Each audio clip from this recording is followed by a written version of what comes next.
Hey everyone, welcome to my new apartment. This is one of the more recently filmed videos, so you'll actually get an impression of where I live now in the present. Thought I'd come out to a different room in the apartment because it's a very nice sunny evening, and yeah, so the sun's coming straight into the bedroom, so I thought I'd do my video review here. So what we've obviously got is a new Amtrak locomotive. This is a Walthers F40PH. I got this one very recently. Let me just zoom out so you can see it properly. This is one of the more budget range models out there of this particular locomotive.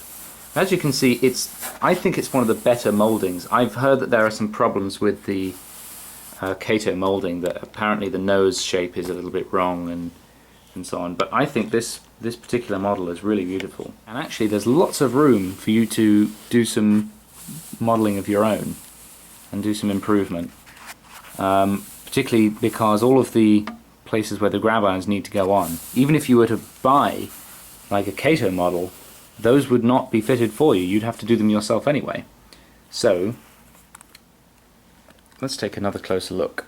Again with 242. The one problem I think that these have, and that's got more to do with the design of the paint scheme than it does necessarily with anything that Walthers have done, is the fact that the number is so right in the middle of the stripes there. So if you want to change which number this is, unfortunately you're going to have to, like the number boards at the ends are very easy to do, and they're very easy to do on the back, but in the middle there you're going to have to either repaint or somehow get those numerals off, which is the one shame about it. It comes with a whole bunch of other details you can apply. The horns are done for you. You can paint extra details as well, like below the pilot just there. If I show you this, just below the pilot there are little couplings and power plugs and stuff. You can paint those. The only downside is that it is not DCC ready. I think that's the only major thing. However, they are apparently quite conducive to all kinds of custom fittings, which is why people prefer to use these if they're going to do custom sound and they're going to do custom DCC setups. They prefer them, I'm told, to the Kato ones, because the Kato ones are already full of stuff. So yeah, I'm very pleased with this. I must say the reason I got a Walthers one as opposed to one of the other ones on the market, the Bachmann Spectrum one, I think is a disaster. I had one of those a few years ago and it was nowhere near as nice even as this. The Kato one is very nice, although it's quite difficult to find these days. And also the I think it's quite expensive for what it is, considering they don't apply all of the extra details that you're going to need. You're going to have to still do all those yourself. And plus I quite like having a little project to do, like super detailing a locomotive and doing all that sort of thing. So, while that one's running the motor in, I thought I'd just give you a very quick update of what's going on at the moment with my Superliner fleet. Basically, I've got them all in bits. This is my miniature Beech Grove repair shops, I guess, Amtrak repair shops. I've got them all taken apart, all of their smaller bits in these little plastic bags here so I don't lose them.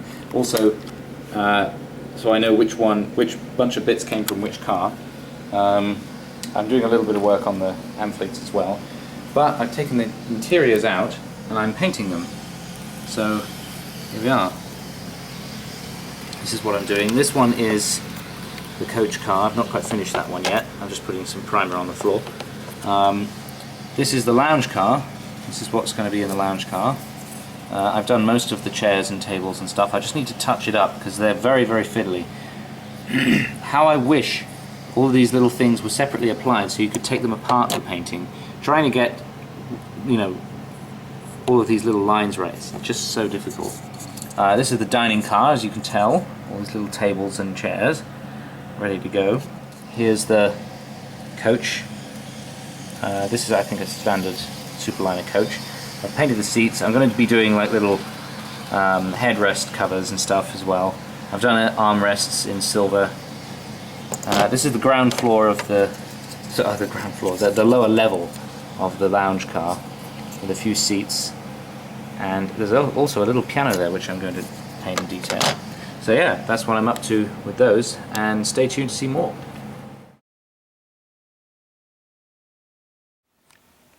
So here we are again.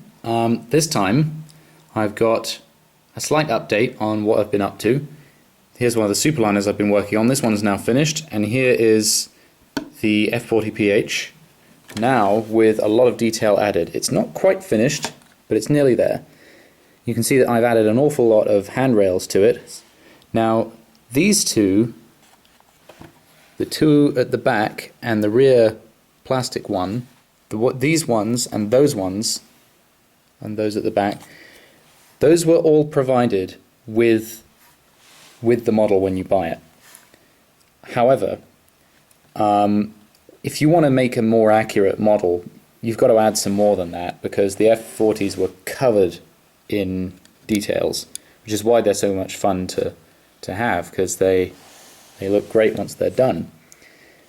But I had to add all the ones around the front here, the ones along the front there, these ones up the nose, and on the other side, and a bunch up the back as well. You see how, yeah. And I've painted them, so where they go through the stripes, and the red and the blue there, I've actually painted them red and blue, which is, I think, mostly accurate. And the placement and the way the stripes go around the body may not exactly match prototype, but you know, to be honest, it looks good, so it doesn't matter. I've also painted a lot of the plugs at the front, the plug heads. Not entirely sure I've done those right. I think I've mostly got them right. And I've added MU hoses either side of the coupler, and also you can just about see at the bottom of at the top of the plough, just in the overhang, there's some extra handrails there. So quite a lot of stuff done to the front. I've painted the marker lights and the central marker light as well. Quite a lot done to this one. I also painted these side grills, added a couple more on top, a couple more handrails, and I've painted these at the back too, the plugs at the back. Still a little bit to do to this. I want to try and add a few decals to the front. I need to do the MU hoses like these ones at the back. Oh yeah, and I also painted the window frame silver just next to there. That was very fiddly work, had to be quite careful. Okay, so that's the F40. Now the Superliner, I've done quite a bit to this, mostly on the inside. I've added numbers now, so these cars are numbered. This one is 38025. I've done the same at the other end. And at this end, I've painted the rim of the diaphragm, just so it looks kind of better. It looks more detailed.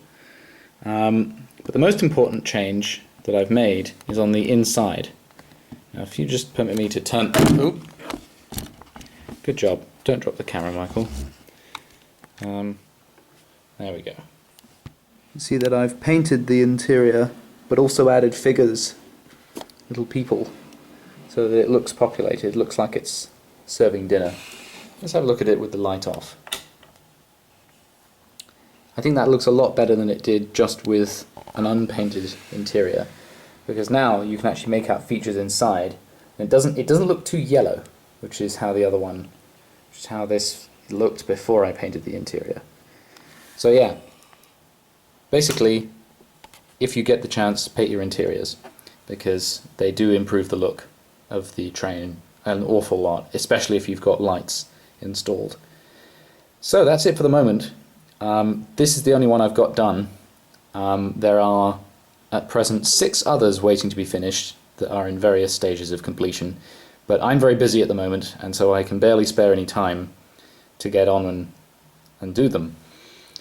But stay tuned, because I'm going to keep on with this project. I'm desperate to get it finished and show it to all of you.